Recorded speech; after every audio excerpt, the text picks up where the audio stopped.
in this presentation we'll do model evaluation. If you build model, you would like to know how good it actually is. Okay. First we will do classification model. Regression models will be in just a little bit later in the presentation. So let's say you have a classification problem, and then you have different models. You can use the k-nearest neighbors with different tree, you can use decision tree, you can vary the depth, you can do logistic regression, and now you would like to know which of these models you want to go with, which of the models is best for your problem, right? So the trick is that you want to check how good is your model on data that it hasn't seen yet, right? And how do you guess if your model is good on data it hasn't seen, right? That's part of the question here. First we'll do how to measure how good a model is on some testing data. Okay? We will discuss how to get the testing data later. So accuracy score is the basic metric, the easiest one, and it's the number of correct predictions divided by number of all predictions. It's like percentage of how often the model is correct. Right? Here is example.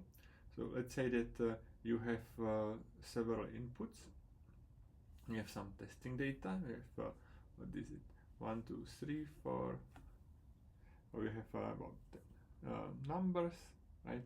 And you try to test them with your model. So you call the model to predict, and it gives you this vector 0, 1, 1, 0, 1. For each question it gives you one answer, right? And then you have the actual answer, suppose that you know it. And the question is, what's the accuracy of the following data, right? So you can try to see how many correct predictions are there. The first correct is 0, 0. The second 0, 0 is correct. Then when you predict 1 and the actual answer is 0, it is not correct. Right? So the following two are not correct. 0 is correct. 1 is correct. 0 is not correct. And then you have 3 ones that are correct. So you have 1, 2, 3, 4, 5, 6, 7, 8. Oh, sorry. 1, 2, 3, 4, 5, 6, 7 correct and 3 incorrect. So it's 70% is the accuracy score. We have data that are predicted. This is this, and then there are actual data. This is the truth. And I would like to know how accurate the predicted data are compared to the actual truth. The one metric that we'll use is accuracy. So accuracy is just the number of correct prediction divided by the number of all predictions. And there is a tool that will help us with it from sklearn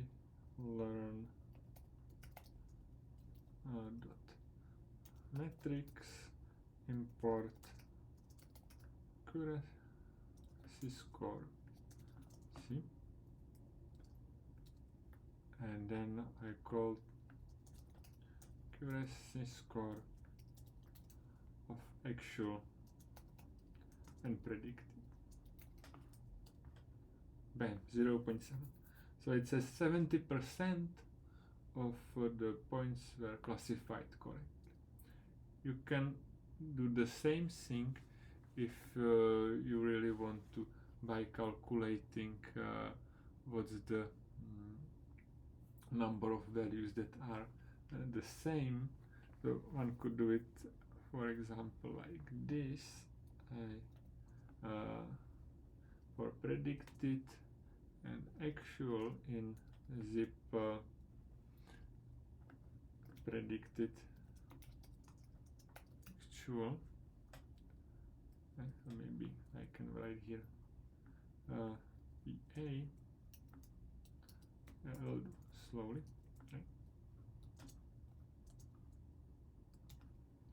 will make all these pairs. I can try to write whether they are equal. So now I do bunch of true and falses.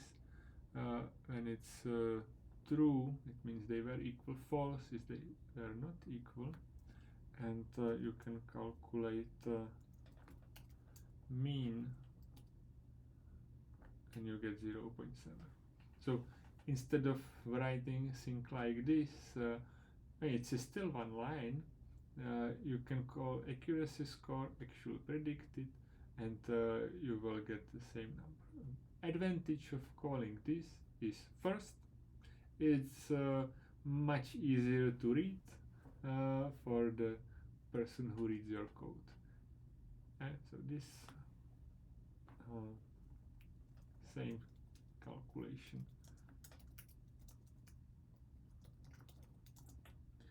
but harder to read for you. Okay, so accuracy score. A little bit more precise version of accuracy score is confusion matrix. The confusion matrix is not telling you only how many times your model was correct, but it tells you how many times the model was correct when it was supposed to predict 0, how many times it was correct when it was supposed to predict 1, and how many times it messed up in each directions. Right? So if you, for example, predict 1 but actual is 0, then you can see from the confusion matrix that twice that thing happened. Right? And the different parts of the confusion matrix that is depicted on the right have different names. Right? So the thing that you want are true positives and true negatives. So true positive is if you correctly identify positive, that's the right bottom. Predicted is true, and actual is also true. Bottom, then there is true negatives, that you predicted 0, and 0 was also the actual number. And now you have false positives. So you predicted, your model predicted positive, but the positive is wrong. So it's a false positive. So positive is wrong answer. So, and there are 2 of them. And then you have false negatives. So your model predicts 0, but the correct answer is true. So it's the 1. So you can see that the confusion matrix has nicely entry 1, 2, 3, 4, so you can easily identify which part of the confusion matrix comes from for which name. The confusion matrix. I have my data and I would like to see confusion matrix. So if you import the confusion matrix for sklearn, it's very easy. Confusion matrix is confusion matrix actual and predict. Okay. And there it is. You can print it.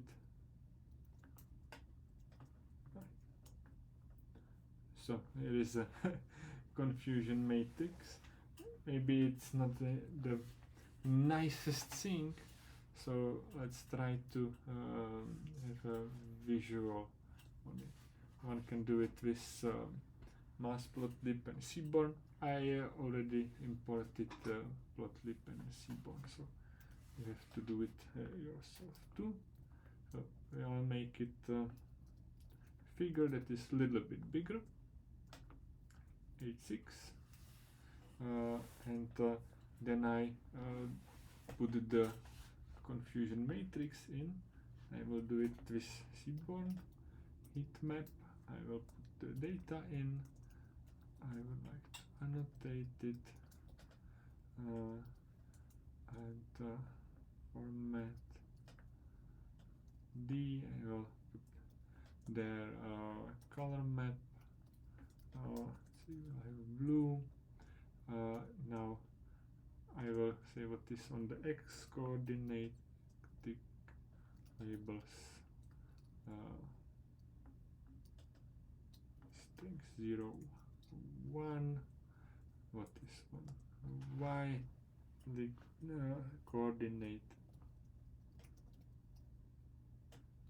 y-tick labels 0, 1.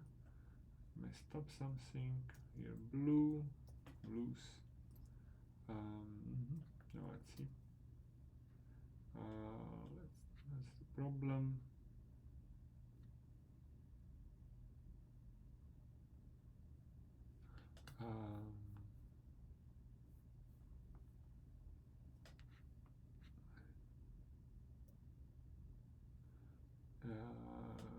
Data and anot must have the same shape.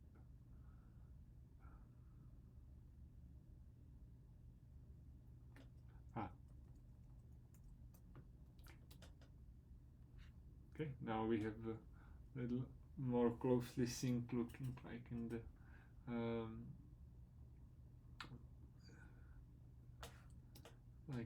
slides. Now we can also add more labels. X label, predicted, Y label is the actual.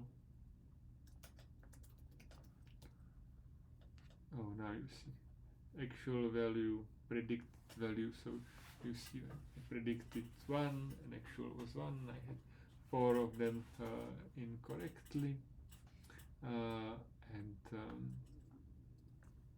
maybe we can do title confusion matrix.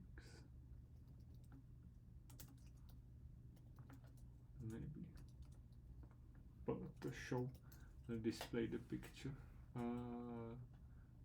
Title. Yeah, so now it's a picture similar to what is in the slides.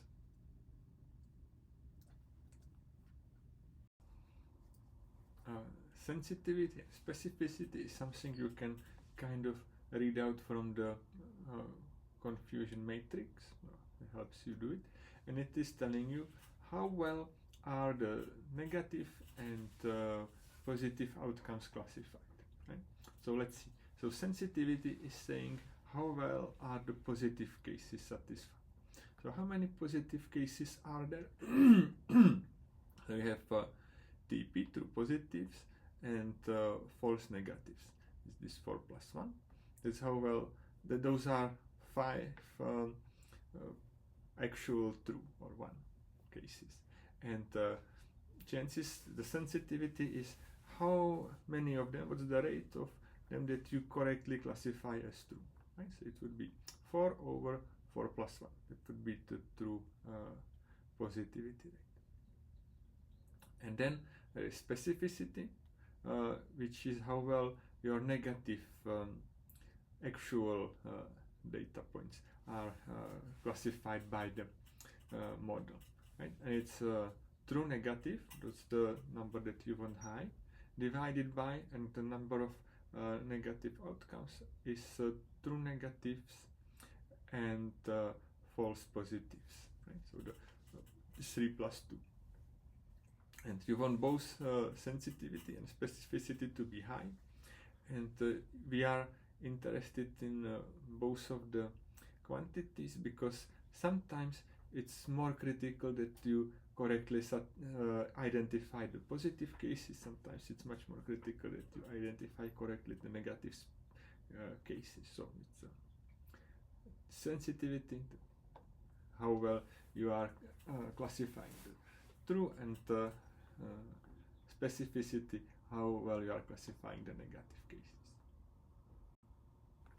The confusion matrix that we saw was the basic one. There are also extended confusion matrices where you have many other things that you can calculate. Right? Maybe it's good to be aware. That's a little more than we will try to do in the class. Just be aware that that thing exists. You remember the models had predict and predict proba. Right? Maybe we should say a little bit how it is calculated. In model predict, you will get the probability answer and then you round it to 0, 1. Model predict, it will just give you 0, 1. Right, so how is the probability calculated in the logistic regression? It's the expression that calculates it for the k nearest neighbors. You have a number of neighbors that are classified as 1 divided by the total number of neighbors. That gives you a chance that you are 1. And in the decision tree, if you remember, there were the leaves, and sometimes the leaf has all entries from the same class, but if it has from different classes, then it depends on how many entries are in the leaf of a tree. I will discuss receiver operating characteristics. It's a way how you can try to round the prediction that comes as number between 0 and 1. You are wondering if you get number between 0 and 1, should you round it to 0 or 1? Or more likely, where is the threshold which you move things to 1 and where you move it to zeros, right? So it will, based on how you move the threshold, you will say that some of the true positives are appearing correctly, and then if you start to increase the threshold much, then also false positives will start appearing. Okay? So maybe example, if you say that you round everything to 0 no matter what the probability is, then how many true positives you get? You get none. So and how many false positives you get? You also get none, right? So in the picture on the right, you would be on the left bottom corner, right? And now you would like to increase the true positives and don't increase the false positives, right? So maybe you start saying, well, if the threshold is 0.99, and if it's 99 or more, then you round it to 1, and everything less than 99, 0.99, you round to 0, right? Then maybe you start getting some of the true positives, right? If you say that you have more than half rounded to 1 and less than half rounded to 0, then maybe you get a bunch of the positive ones, you get a bunch of the true positives, but maybe you also misclassify some and you will get false positives, so the false positive rate will start increasing. And as you keep decreasing the threshold for what you consider 1, right, then you will get more and more true positives, but you can start getting the false positives as well. The other extreme, if you say anything will be rounded to 1, anything will be true, then you will end up in the right top corner, where you catch every positive outcome, but also every negative outcome you claim that it is positive, right? So you'll have a high false positive rate. Right. Here are the reminder that true positive rate is true positive over true positive plus false negative, and false positive rate is false positive over false positive plus true negatives. Right. So what you could do, of course, is to have a random classifier. Right? It looks how many positive and negative outcomes there are, and then for each thing it will say, the chance of it will the model predicts proba will give you the ratio of positive and all possible outcomes. Right? So that is will be a random classifier. And then in the random classifier, as you start increasing the threshold that you round, or decreasing the threshold, it depends how you look at it, which way you go. So then you will get the dashed line that is in the picture, like the diagonal, right? And if your classifier is better than this trivial random one, then the ROC curve will be closer to the left top, that it will classify correctly the truths and doesn't give you false positives. Right? Right. We will do few more examples of this and try to see how it really works. And maybe after that you can come back to this slide and look at the picture, and perhaps it will make a little bit more sense. Here is an actual receiver operating characteristic curve for particular data. Okay. So here it is. I have the predictions.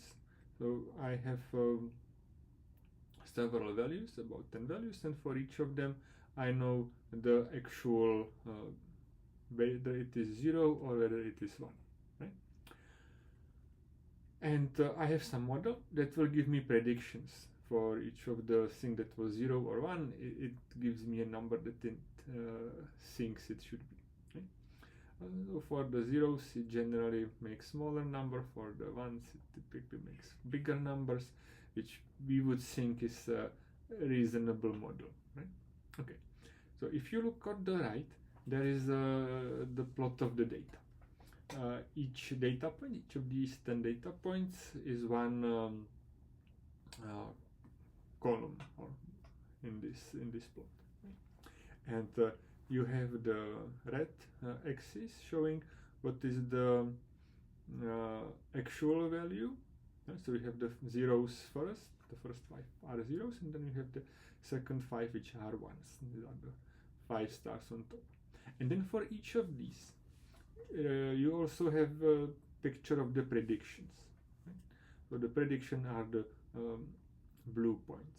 Right? Hopefully we would like to get the blue points close to the red points. That would make a good model. Right? So what is our problem now is that we get the blue points. Somebody gives you the blue points, and for each of the blue point that is between 0 and 1, you have to decide if it is going to be moved to 0 or if it is going to be moved to 1, right?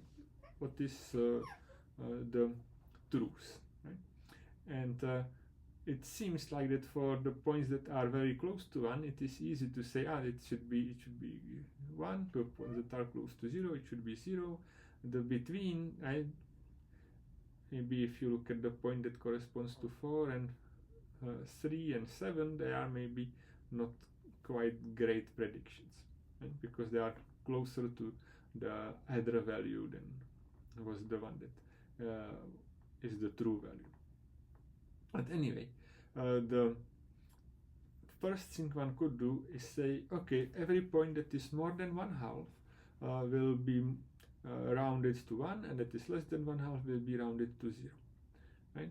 That's the green line. The green line is trying to indicate which of the points are above and which of them are below.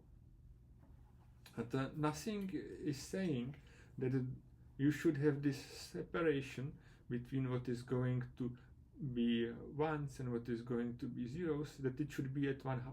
Right? Some models may make errors in some direction, so it may be better to have this threshold somewhere else.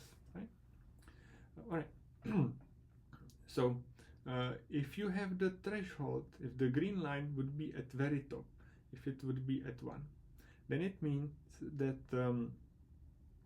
all the blue points would be rounded to zeros, right? And now the question is, how many of the red points that have value 1 are correctly classified, right? well, 0, because they would all be moved to 0, but you have 5 of them that are that should be 1, right? All right. So you start slowly decreasing the green threshold, and if you decrease it to 0.8 or put it slightly below 0.8, just a little bit, then the 4 points, the 4 blue points that correspond to 6, 8, 9, and 10 would be rounded to 1, and everything else would be rounded to 0. So you have 4 of them classified correctly, right? And how many positives are there? There are 5 of them, and you correctly classified 4 of them. So 4 out of 5 is correctly classified, right? So in this case, you would have true positive rate 0.8, which is kind of on the graph on the left. You see that it goes from 0, 0 to 0.8 on the y-axis, one could say, right? You have the 0.7 that is not correctly classified as a positive, but well, at least you don't have anything that you would say is 1 while it should be 0 in reality, right? Right. Then you start decreasing the green line further, so it is not at 0.79, but maybe it's at 0.7 or 0.6 or a little bit under 0.6. If this happens, or maybe now we can say 0.5, it doesn't make a difference at this point. But if this happens, then you still correctly classify the points 6, 8, 9, and 10 as ones, but suddenly you also classified the points 3 and 4 as 1, right? While their actual value is 0. So suddenly you are not doing a good job classifying. You have a false negative, a false positive, right? And now that corresponds to the yellow curve that you see on the left, that is going from x coordinate 0, y coordinate 0.8 to the right until it hits on the false positive rate 0.4 and on the true positive rate 0.8, right? So by lowering the threshold, you are increasing the false positive rate, right? So suddenly 2 of the 5 that should be zeros are misclassified as 1, and at the same time you did not increase any true positive. So by decreasing the green line from 0.79 to 0.5, you made your classifier worse, right? Then if you decrease the green line further, let's say to 0.3, suddenly the point that is at 7 is classified correctly. So all the ones that are actually 1 are rounded to 1, so the true positive rate now is 1. So each of them that are true or 1 or positive are correctly classified, and fortunately 2 of the ones that were 0 are incorrectly classified. Those were the points 3 and 4. And as you keep going with the green line lower and lower, the points 2 and 5 and 1 eventually also get classified as 1, right? Because the green line gets below them. And as that happens, the false positive rates increases and goes all the way to 1.0. Right? So now I hope you at least had some idea how the curve is created. So here is a question. If you have a freedom to choose where do you move the green line, how high do you move it, and that will make this ROC curve for you. what are good or reasonable spots where you have the curve or where you have the threshold, right? So the reasonable spots are the spots that are corners of the curve, such that the corner is that you cannot move left and you cannot move up. Right? So there are two corners at 0, 0.8 and 0.41. So those are two corners where you could say these are reasonable choices for the p that gives you this corner. Okay? If you would ask, is value 0.5 for p a reasonable choice? Answer is no, it's not, because if you increase the value p, then the values at 3 and 4 will get classified correctly, and you will not lose correct classification of 6, 8, 9, 10, right? And it corresponds to moving to the left of on the curve that is between 0.0 and 0.8 on one coordinate, and the other point is 0.4, 0.8. And at the same time, if you slightly decrease the value from 0.5 to say 0.3, then you have one more point that is correctly classified, right? So the true positive rate goes up. The value 0.5 is the corner on coordinate 0.4, 0.8. Right. I guess that's about it. It's good to try to think about it, how this works, and maybe yeah. It's also good is to try to see what is the area under the curve. So you have the orange or yellow line, this area under the curve, and you want it as big as possible. The bigger you have it, the better classifier you have, right? Because you have to have a large area under the curve, the true positive rate must go up fast, and the false positive rate should go up slowly, or it should go up only after the true positive rate is high. For receiver operating characteristic. So we have a model that predicts number between 0 and 1, not just 0, 1. Right? And we want to know how to round the numbers between 0 and 1 to 0 and 1.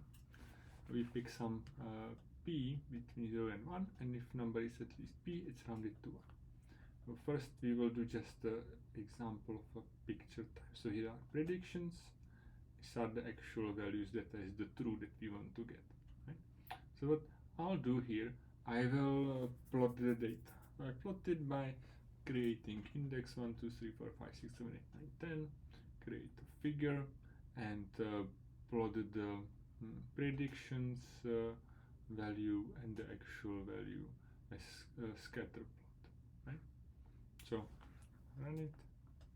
So here are the data points. I have 10 of them, and the red ones are the actual value, and the blue ones are the predicted value. And now I can decide on a threshold p, such that every value that is bigger, as in this case it's 1/2, everything that is bigger will be rounded to 1. So this would be 1, this would be 1, this would be 1, this would be 1, this would be rounded to 1, this would be rounded to 1, and this would be rounded to 0, to 0, to 0, to 0. Okay? And based on the threshold I pick, different numbers get rounded differently. For example, if I increase the threshold from 0.5 to, let's say, 0. It's over here, 75, then now these are still classified correctly, and these two that were classified incorrectly are now classified correctly, and the threshold should be 75. And this one that was classified bad is still classified bad. Okay? If I change the threshold to 0.3, maybe I should write here as well. Then the point that was misclassified here is now classified correctly. These two that were classified incorrectly are still classified incorrectly. Once the point is classified incorrectly to 1, it will never change if I move the green line down. The other way, if this one is classified correctly and I keep moving the green line up, then this one becomes classified incorrectly. But if I keep moving the green line up and up, these two will eventually be classified correctly. So this is just a visual aid. And we would like to know what are good thresholds for P, such that I cannot improve it. Like this 1/2, I was able to improve it by changing the rounding to 0.75 or 0.3. I improved the accuracy of the model. And here is another view of the same data, and try to explain how the ROC curve looks like. So I ordered the data in the table so that you see the prediction, which is 0.9876. Then you see the actual value, and then there is let's say a P that is a threshold, right? And the P will be somewhere between 0 and 1. The P will be what you can round to 1, what you round to 0. Right? And if the P starts correctly classifying the first two on top, which means that P has to be 0.9 or more, then you see how the true positive rate is increasing, right? As you have more of the ones classified correctly, and then how the false positive rate starts increasing as the zeros are incorrectly classified as ones. Right? So what you could think that if you sort your data by the prediction between 0 and 1, right, then you can decide in the where you will draw the line and say everything above the line will be rounded to 1 and everything below the line will be rounded to 0. Okay? And then based on where you draw the line, you see what is the true positive rate and what is the false positive rate. And at the beginning, the true positive rate starts increasing, and eventually the false positive rate starts increasing too. And your goal is to find the sweet spot where by moving lower, the true positive rate doesn't increase, or false positive rate, so you want such that true positive rate, if it doesn't increase by going lower, then it's a good spot, and its false positive rate increasing if you make one more step, then it's a good spot, right? So you want to stop such that true positive rate on the next one is not going up, and the false positive rate is going up. Code that plots the ROC curve. Sklearn has a nice feature that you can calculate the ROC curve by saying I would like the curve, I will give you actual points and predictions. What it gives you is 3 different lists. In the first one you have the false positive rates, in the second one you have the true positive rates, and in the third one you have the thresholds for the P that is going above and below. And if you want to calculate the area under the curve, you ask AUC and it will tell you what it is. Right, so here is the plotting. We make a figure, then we plot the points, false positive rate, true positive rate. By this we will have a nice orange line, As a bonus, I will here plot the line that is from 0, 1, 0, 1, so from 0, 0 to 1, 1, as a dashed blue line. That's the line that would correspond to random prediction. Over here, I create triples, that is always the false positive rate, true positive rate, and the threshold. This will give you on the picture the value P, the threshold will be there, and here is a labeling of the axis. So if we execute it, here we see this is the orange line, the dashed blue line, and here are this text, are these labels. So you can see P starts very small, true positive rate is high, false positive rate is high, and over time the false positive rate is decreasing, true positive rate also decreasing. And if I would have to pick some threshold, then either this one or this one are good thresholds, because by decreasing the threshold P, I will increase the false positive rate, which is bad, right? And by increasing the P, I will decrease the true positive rate, which is bad. So that's why I want to pick this corner, or I want to pick this corner, because if I increase P, I will start losing true positive rate, that's bad, and if I decrease P, I will start increasing the false positive rate, which is bad. So these two corners are kind of local optima for the threshold.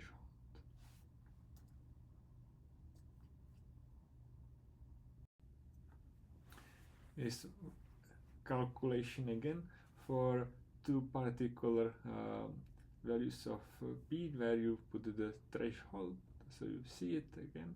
So I have my predictions and actual, they are still the same numbers, and if I decide that everything that's above 0.1 will be rounded to 1, and everything that is below 0.1 will be rounded to 0, then what will happen is that all the numbers that should be 1 are correctly rounded as 1. So I have true positive is 5 of them, and there are no false negative, so the true positive rate is 1. On the other hand, I have 4 of the zeros that I classified as 1, so I have 4 false positive, and I have 1 0 that is correctly classified, so 4 over 5, so 0.8 is the false positive. Okay. On the other hand, if you have a threshold 0.9, then what happens? Only the two predictions that has 0.9 will be rounded to 1, and the rest will be rounded to 0.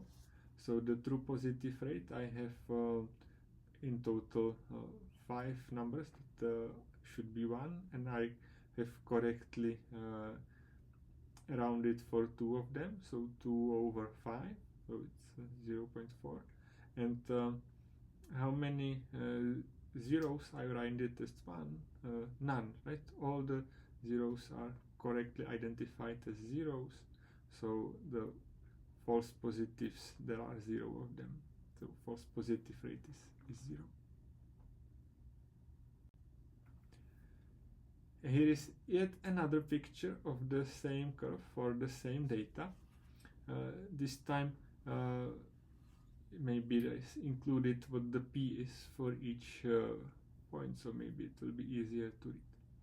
Okay? So on the left you have the P, that is the height of the green line that was saying what is rounded to 1, what is rounded to 0, and it is going from 0 to 1, right? P is changing between 0 and 1. And for each value of P, true positive rate and false positive rate is calculated. And then you see the plot how it looks like, right? So if you have p equals 0, you are on the right top, and as you start decreasing p, you are moving to the left, because you are correctly classifying some of the outcomes that should be 0, so the false positive rate is decreasing, and true positive rate for a while stays same. You can see that when p is equal to 0.3 or 0.4, doesn't matter, both of the outcomes are at the same point, right? This is the 0.0, 0.4, 1.0, because there is no actual entry that has value between 0.3 and 0.4 that you need to round, and then when you jump to 0.5, suddenly you misclassify one of the positive, then 0.6, and if you go 0.7 or 8, it is still again the same point because there was nothing to change, right? And in this particular curve, the best points that you would like to consider for your classifier is setting the p either between in this range 0.3, 0.4, such that you are at the corner that is like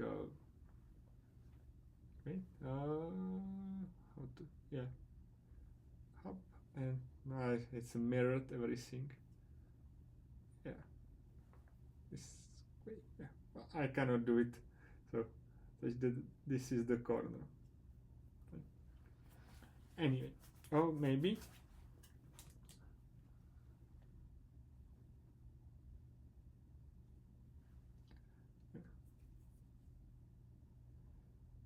this corner, those corners you want. Okay?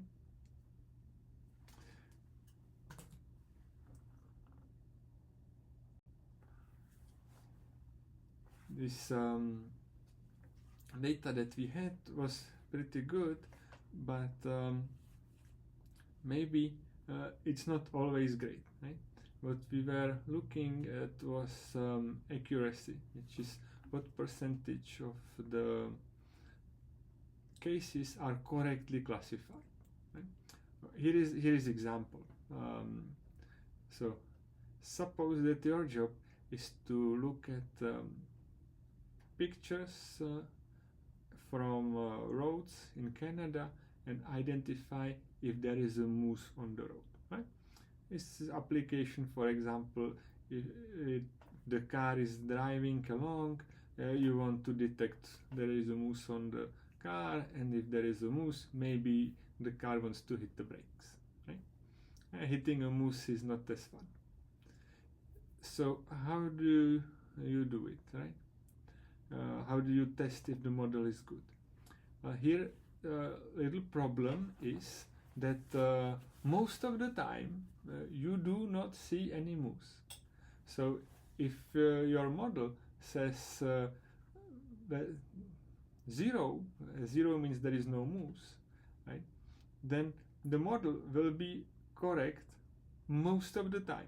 Even if there is a moose, it's a 0, you will say 0. You may have a model with accuracy 99%. But will the model be useful? Well, not really, right? Because it never actually finds any moose. Yeah? So you may sometimes need to do some balanced accuracy instead of just accuracy, where it takes the true positives and true negatives and takes a linear combination of them, or you can say it's 1/2 of true positive rate and true negative rate, or 1/2 of sensitivity plus specificity. It's the same thing, just expanding the definition. Right? So if you would have a model that always says 0, right, then the true positive rate would be 0, true negative rate 1, so you'll get 1/2. So in this way you cannot cheat the model by saying make a cheating model that always says 0 if the ones are very rare. right? So if the ones are very rare and you insist that you want to correctly classify them, then you have to somehow scale the accuracy by the number of possible ones, right? So that's all it does. Accuracy score and balanced accuracy score. So if I have here predictions, predict everything 0, and the actual only 2 of them are ones, then my prediction was 80% correct, right? So 80% correct, but you may also think that I never correctly identified any of the ones at all, right? So for that there is the balanced accuracy score, and if you try balanced accuracy score,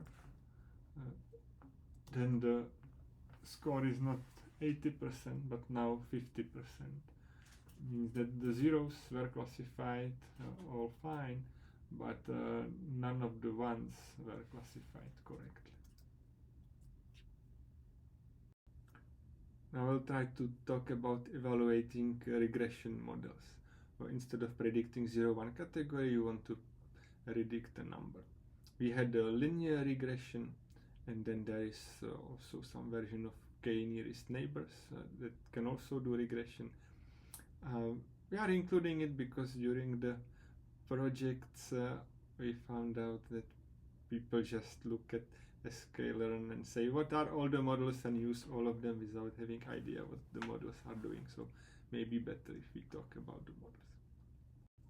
So how does k-nearest neighbor model look like? So if you want to calculate a value at particular point, you look at the nearest neighbors, and then you do one of the things. Either you take average of the nearest few neighbors, or you take some weighted average where the average is weighted by the distance. You can see examples of how this behaves. So if you have 5 nearest neighbors, then it's in both pictures on the right, 5 nearest neighbors, and then you try to look at every number between 0 and 5. The data are the orange dots. Then the prediction line is there depicted, right? So the uniform one has a little nice feature, which is if there is one point that is off, the curve doesn't jump too much off. The one that are weighted by distance are nice, that are a little bit smoother maybe. And if you know that the points are points where you should be exact, or you should be, those are the points where you have to have exact number, then you will get the exact number if you exactly hit one of the data points, right? But you can see that it may create some kind of spikes. Right, so how do you measure the error? Here is a way how to do it. I'll try to talk about how it goes. So we will do something called R square. What I would like is to get 1 if the number, if the fit is perfect, right? If the line that approximates my data does a perfect fit. And if you have a bunch of data and you would like to just get a simple predictor, you can just give me average of the values. And if you give me average of the values, then maybe I would like this R square to be 0. But maybe you can also give me a model that is worse than the average. And if you give me a model that is worse than the average, then I should give you a negative number. Right? Let's look at it on the right. So there is a picture where you have X, x is the number of on input, and y is the number that you have to predict. Right? All right. So what you try to do is look at the data points. Those are the 4 dots, and those are data. And if you take the average, you get the horizontal line over there, y bar. All right. And what do you do now is count the areas of the squares, where the square always has one point, which is the data point, and another corner is on the y average line. Right? So you see those 4 red squares, and you sum them up. Right? And if the points are close to the average line, then the squares are small. Right? And if they are far, then the squares are big.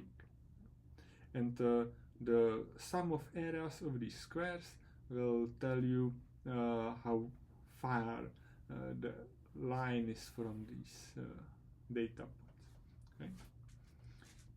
If you find a better model than just saying the average value of these 4 points, for example the f on the right, then again for each of the data points you take the distance from it between the predicted value, which is f, and the actual value, which is the black point, and you square this. By squaring it you get the area of the square that has one corner and a data point and the other corner at the predicted point, and you sum up these areas of these squares. Right? So you sum the differences of so you sum the squares of difference between actual value and predicted value. Okay? So the SS that is in the formula just below is sum of squares. Okay?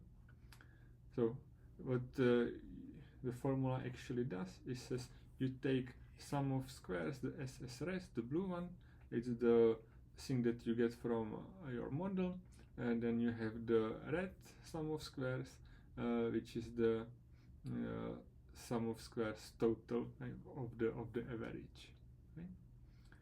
Right? And now these areas of these squares measure how much off is your prediction from the actual data, and how is it if you have if you would plug in the red thing, then you would get SS dot over SS dot, which is 0, and if you plug in a perfect prediction where the sum of squares is 0, then you will get 0 over something which is 0. So you are somehow getting it in the opposite direction than you want, so you say 1 minus. Right? And if you have 1 minus, it will do the r squared that is on the left. Right? That if you have a perfect prediction, it will be 1 minus 0, and if you have the average prediction, it will be 1 minus SS dot over SS dot, so it will be 1 minus 1, 1 minus 1 is 0. Alright. Well, it was one of possible ways how to measure how good regression is. There are many other ways. Right? You can have, for example, negative mean absolute error. Right? There you look at the difference between the predictions and the actual values. You take absolute values of this and take an average. Right? And you want this to be large, right? So you say it is with minus because you are summing up the errors, the number of errors should be small. And you say 1 over n to normalize for the number of points. Right? Typically what you want from this, like accuracy score, high is good. Here you want to make this metric that high is good.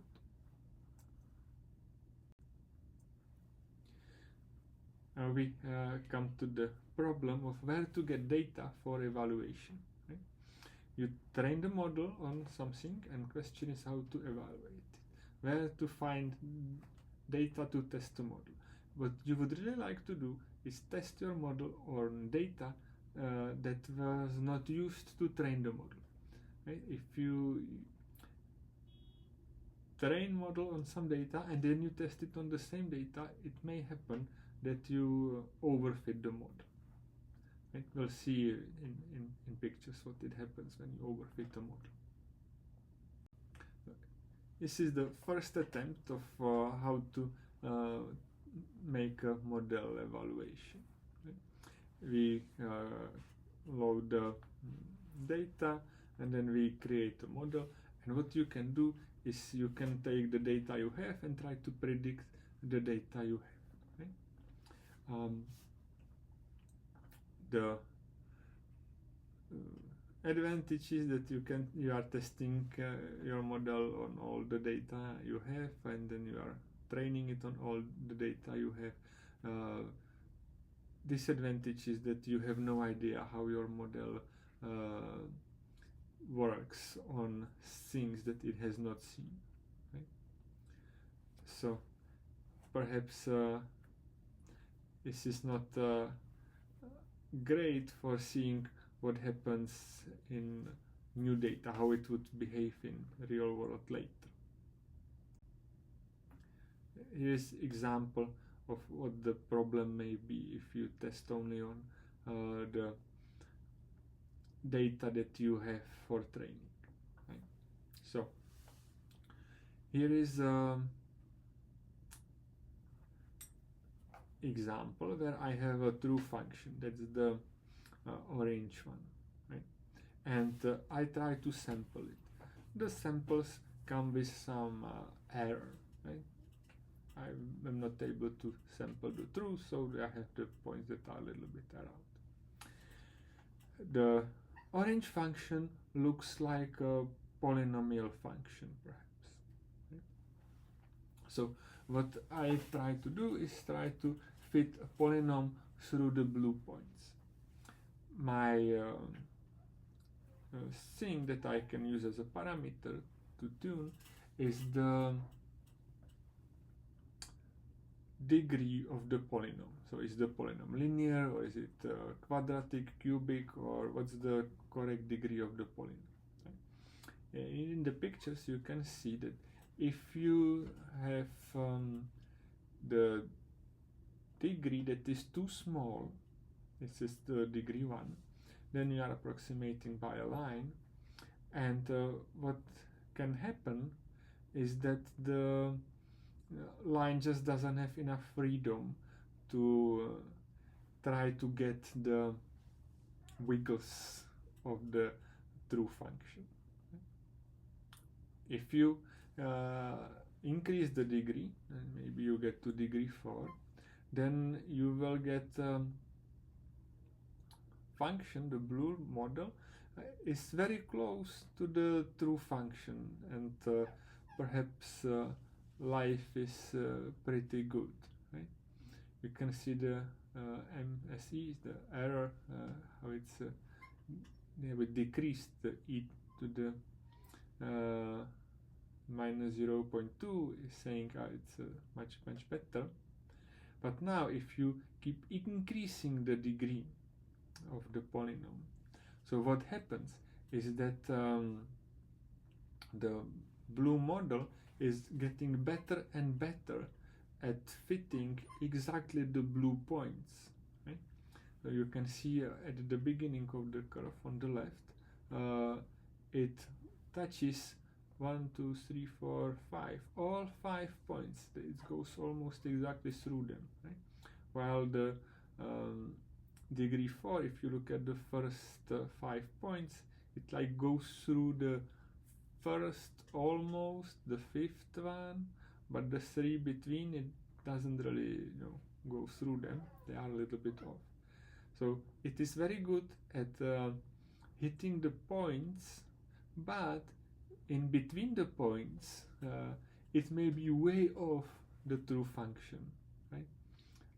So if you test your model on your input data only, or on the same data that you trained it, then it may happen that you will conclude that degree 15 polynomial is the best.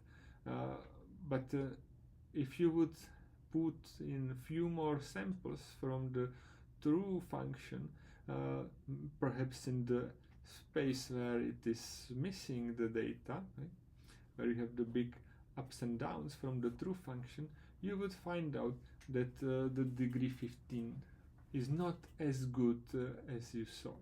Right? So this is trying to say is a danger in using all the data that you have for fitting the model and not testing whether you overfit it or not. So here is the way how we get around this testing on data that the model hasn't seen. So what we do is that we have some total number of examples. It's all the data we have, and at the very beginning, before we train any model and try to tune any parameters or whatnot, we split the data into a training set and testing set. Right? And first we train the model on the training set, and then we test the model on the testing set. So we now have data that were not used. We are training the model to test it, and this should help with preventing the overfitting example from the previous page. Right? So here a little disadvantage, maybe sometimes people are not happy saying, well, you have a lot of data that you can use to train your model, but you don't use all of them, you wasted some of them just for the test, right? And then of course, if you need to tune some parameters, right? If you want to say I have k nearest neighbors, what's the correct k, or how deep should be your decision tree, then you can train these and then test it again the testing set. But if you do it, then you are somewhat training your model on the testing set as well, right? By tuning these parameters. So you cannot really tune the parameters very well, right? Perhaps one would need another set of testing data. This is how one can do it, so that you have enough data for testing and also training and working parameters of your model. Okay? How does it work? You start with some data, it's the data set, and at the very beginning you remove some of the data and say this data will be only used at the very end for final verification or evaluation of the model that I end up with, to test if the model performs well. Right. And then you have the training data, and in the training data now you have a freedom to pick a model, find some parameters of the model like the depth of the decision tree or degree of the polynomial if you do some polynomial regression or whatnot. Right? And in this training data you can do some cross validation where you split the training data further into another smaller training data and testing data, and you do it many times and try to find what parameters work best and which model is the best, right? Or you figure out what's your model, what's your best parameters for it.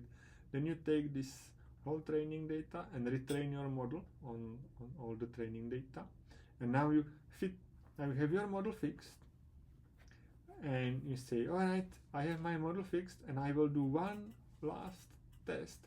If the model is really performing as I'm expecting, or if it's somewhat overfitted anyway, and you use it on the final testing data that you saved at the beginning, and that will give you the final model evaluation.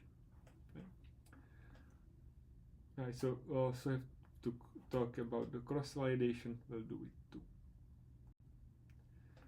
So here it is in a picture how the data are used. I have the all data, then I split it at the beginning to the testing data and training data. The training data is in the green, and then when I am trying to find parameters for my model, I'd say I do, in this case, 5-fold model. That I split my data into 5 blocks, and I use 4 blocks for training the model and the 5th block for testing the model. And I do it 5 times. So each of these 5 blocks is once used for testing, and in the remaining cases it's used for training. So kind of you get every piece to be in the training, but you also are checking if your model can predict each of these parts of the data. Right? So unfortunately, one has to be really careful if you want to do these k-folds. Right? So this is a moment where we have the special testing data moved to a side, and we only have the data that we want to use in training and testing. So here on the right you have the 0, 1, 2, 3 line. It's different ways how you can split your data. Okay? So we have the training and testing, and you kind of split your data. You have samples, 100 samples, so maybe from 0 to 25, 25 to 50, 50 to 75, 75 to 100 are the 4 blocks. All right. And you would like to train always on all but one block and predict the last remaining block. All right. Now, for each of the sample, there is also the class. The class is the thing you are predicting. You can think of here you have 3 different classes. You want to predict if something is bluish or yellowish or brownish. So you can say, let's say these are classes 1, 2, 3, right? And maybe here you can already spot the first problem, right? And that is the samples in the class 1. There are only few of them, maybe 10, and they are all in the first testing set, and in none of the other testing sets. Right? So what does it mean? It means that if the class, let's say the first class, the class 0, that you have only 10 samples, is only in the testing set, and it is never in the training set, then your model cannot learn to predict this class. Right? So in the first fault, no matter what model you put in, it will perform horribly because it never saw the first class in the training data. Right? So what I'm trying to say is that if you try to do these k-folds, one has to be a little bit more careful and make sure that you have representatives of each class in both testing and training data in each of the folds. Another problem is that the samples may not be completely independent. You can imagine that the samples are maybe samples from different patients. That you can have the case that maybe it's a blood sample. Right? It can also happen that one patient has several samples. Right? So the group is indicating that samples came from one patient. So maybe there is 15 samples from one patient and a bunch of samples from another patient and a bunch of samples from the green patient, right? And it is easy to imagine that if you have samples from one patient, these samples have some non-trivial relations within themselves, right? There is some association between the samples from one particular person. So if you have samples from one particular person in both training set and testing set, you are somewhat leaking information about the testing set to the training set, because maybe there is some natural association between these types of samples, and you are not really validating your model properly for seeing a completely new patient, right? So one has to be mindful when you are trying to do some cross-validation and k-folds, that the classes need to be correctly distributed between the training set and testing set, and also there may be some other reasons that the knowledge about data may leak between the training set and testing set, which may be perhaps origin of these samples, and it may not be completely obvious. This is the first problem, where you want to have representatives or for each of the class in testing and training, can be fairly simply achieved by using stratified k-fold. If you use stratified k-fold, it splits each of the classes into 4 blocks, and then if you have the training sets and testing sets, you are guaranteed that you have about, in this case, quarter of each class in the testing set and training set. Okay? So one has to be a little mindful of what to do. So if you just use k-fold, you may run into troubles. Usually if your data is randomly ordered, you may be fine, but stratified k-fold perhaps a little better. Okay.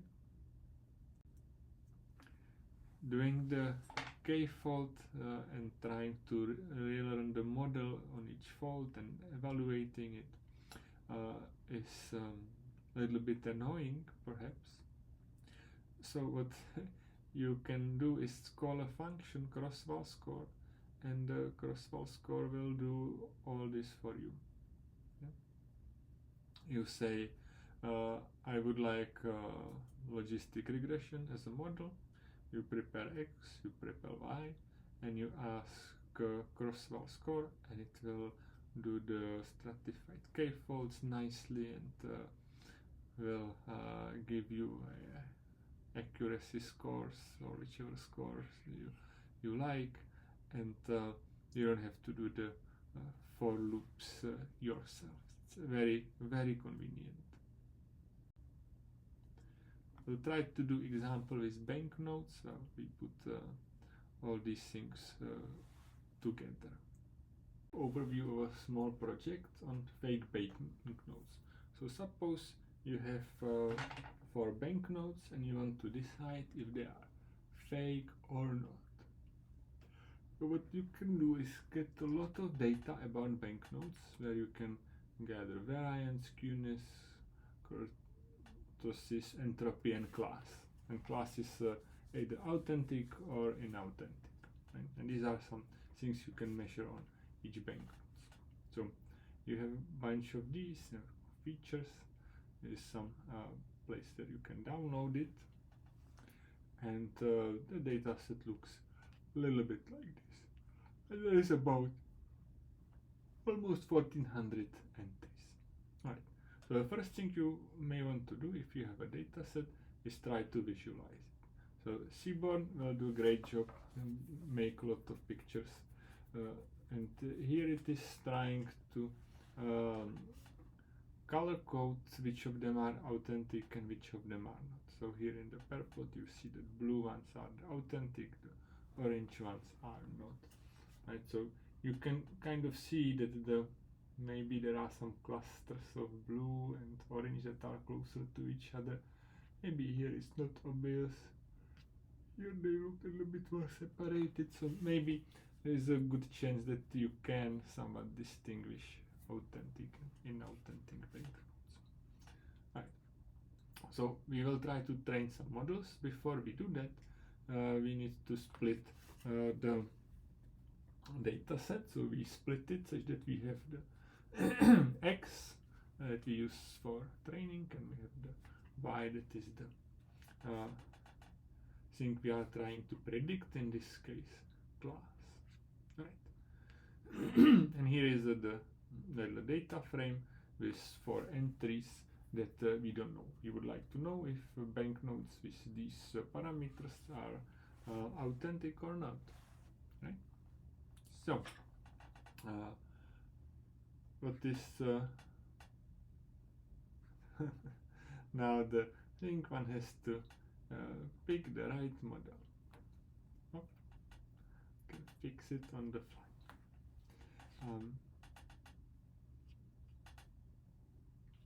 To do the prediction, which is the right one. We'll need something for classifying banknotes, but which one is the right one? So you can have decision tree of different depth, for perhaps nearest neighbor, or different number of neighbors, logistic regression. So I would like to perform tests on all these models and see how well they perform. Alright, so I'll import the models and some other things that we need. Right, I will make here my life easier. I make a dictionary of models, names of the models, and here I add the models. You can add more models by adding more different depths or more number of neighbors. Alright, so first thing we'll do is just the simple train test split. Right? We are not doing the cross validation yet. So we will split the X and Y to the training and testing sets. That's here, training and testing set. Here what you can do is say how big you want the testing set, and you can say some random state. This random state will help you create reproducible results. Right. Means if you run the cell again, you'll get the same numbers again. Right. So here you go for everything in the dictionary. So for every model and name, you do what? You fit the model on the training part of the data, and then you try to predict. In our case, what we try to predict is both the training and the testing, right? And here are and then we printed out this accuracy score. So what you can see is that if you try to predict the training, you have here accuracy 91.7, but if you try to predict the testing that were not part of the training data, you will get slightly lower accuracy. That is what one would expect. And same for decision tree of depth 3, for the logistic regression. For the k nearest neighbors, it did not matter, surprisingly. Right? So it was the first little test. What we'll do next is cross validation. So what this is maybe more what one should be doing, right? It creates these k-folds for you and tests all the models. So first we try to do the training and testing data split, and we will use only the training data to do the cross validation. In this case, I have k folds for 3 equals k, so 3 folds. So I will split the data into 3 different sets, and each of them is used twice in the training and once in testing. So here you have slightly more accuracy score numbers, right? So maybe the kn and 3 is not always perfect, but most of the time, right? And after this, if you pick one of these models, you can do test on the original testing data, like happened over here. If you have the models and you do some training testing, you can try to look at the confusion matrices. The confusion matrices will tell you for each model, so accuracy 0.92%. Maybe I can scroll it a little bit. How many errors of what type and how many correct classification of what type each of these models have. So if, for example, you want to make sure that you predict authentic and it is correct, then maybe this number should be low, right? Maybe if you predict enough fake banknote and it is a correct banknote, then it's less of a problem, right? Yes, because the models sometimes predict number between 0 1, you can look at the ROC curve, right? And see where you should round to authentic and where you want to round to inauthentic, right? So this is a little piece that takes all the models and calculates the ROC curve, right? Here you can enjoy looking at the pictures of the ROC curve for each of the models. For each of them, it is above the trivial model, which is good, right? This ROC curve looks almost perfect. Now this one is yeah, well, can't do much better than that. You are here saying true positive rate, you can get 1, while false positive rate stays 0. So finally, you can try to predict the unknown banknotes with the models. Here we are not doing it quite right. What we should be doing is that when we do the cross validation, we pick one of the models that is the best, do one more testing on it, and then predict only with that one model. Here for entertainment, we try to predict with all the models we have. At least the models all agree, so maybe there's a good chance the banknotes are actually what the models are saying. Here's another thing that you can do is somehow you can do visual test if you want. Here it is creating a data frame that adds the 4 unknown banknotes and gives them class unknown. So then if you plot them with Seaborn, you can see them as green dots. So you have some green dots. These probably are inauthentic, whatever the dot is.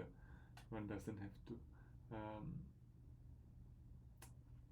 run any special prediction to be quite confident about that. Right? So sometimes plotting where the values are maybe useful, so you get a little bit more confidence about what you are